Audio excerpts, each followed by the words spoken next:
Dan Trachtenberg, I don't know who gave you the keys to the Predator franchise, but I want to kiss them full on the mouth. Hi everybody, Anthony here from Awesome Anthony Productions, and today I'm going to give you my review of a first for two things in the Predator franchise, the first animated film and its first anthology, Predator, Killer of Killers. But before we get started, please leave a like, and at the end of the review, if you think I've earned it, please subscribe and ring that bell so you never miss any of my new reviews. Now let's get into it. This movie is what happens when studios actually listen to the fans. Ever since 20th Century and Trachtenberg dropped Prey on us and it absolutely slapped, fans have been screaming online, "We want more Predator period piece movies!" Well, guess what? They heard us loud and clear, because this gives us exactly that. 3 mini Predator movies in one, each of them bloody, beautifully animated, and just soaked in atmosphere. The animation here?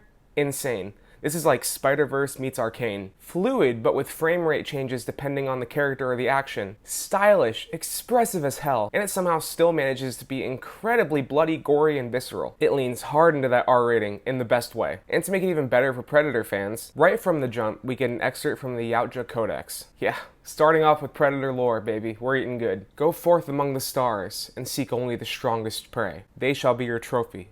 Become the killer of killers. Whew.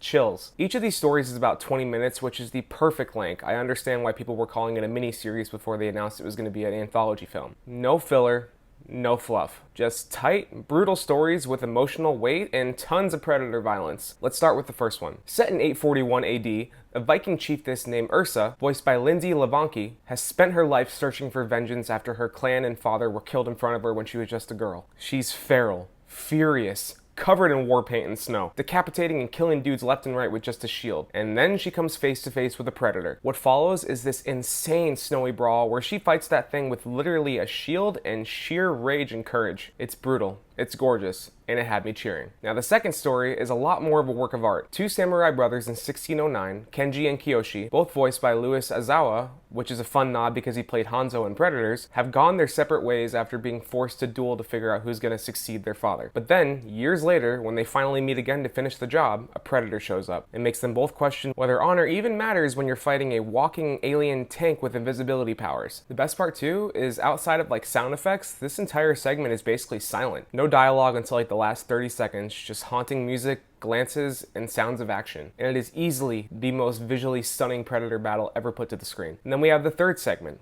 World War II, 1942. A young Navy mechanic named John Torres, voiced by Rick Gonzalez, dreams of being a pilot. He's mentored by Captain Vandy, who's actually voiced by the OG legend Michael Biehn.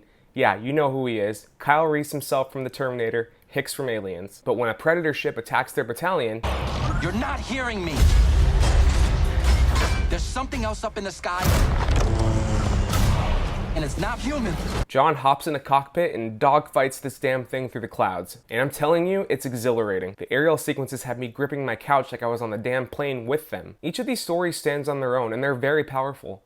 But then comes the epilogue. I'm not going to spoil what happens, but let's just say it connects all 3 of these segments in a way that feels very much earned. It teases a larger narrative, drops some subtle callbacks to Prey, and basically screams at you, this is only the beginning. Benjamin Wallfish's score deserves its own shout out too. He weaves together 3 different musical styles for each story, but always drops in those Predator little musical motifs that make your hair stand up straight. You always know when the Yautja are near. There's also a real reverence here for the franchise's DNA. The idea that the Predator isn't just a monster, but a judge and a cunning warrior, hunting the strongest, the boldest, the most dangerous. And all 3 of our protagonists, Ursa, Kenji, and John, all rise to the challenge. That's what makes this anthology film so good, besides the incredible animation. It's not just 3 cool Predator fights. It's 3 emotional, character-driven stories where you care just as much about the humans as you do about seeing them fight a Predator. You root for them, you flinch when they get hit, you cheer when they fight back. Trachtenberg and his team understood the assignment here. This isn't just a gimmick and something that was thrown onto streaming.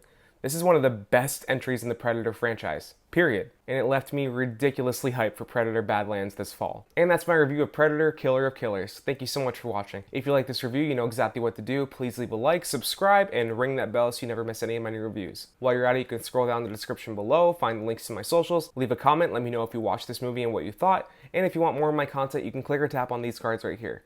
I'll take you to my review of From the World of John Wick, Ballerina, or just over to my channel where you can check out the rest of my reviews. Thanks for watching everybody, and I will see you next time for my review of How to Train Your Dragon.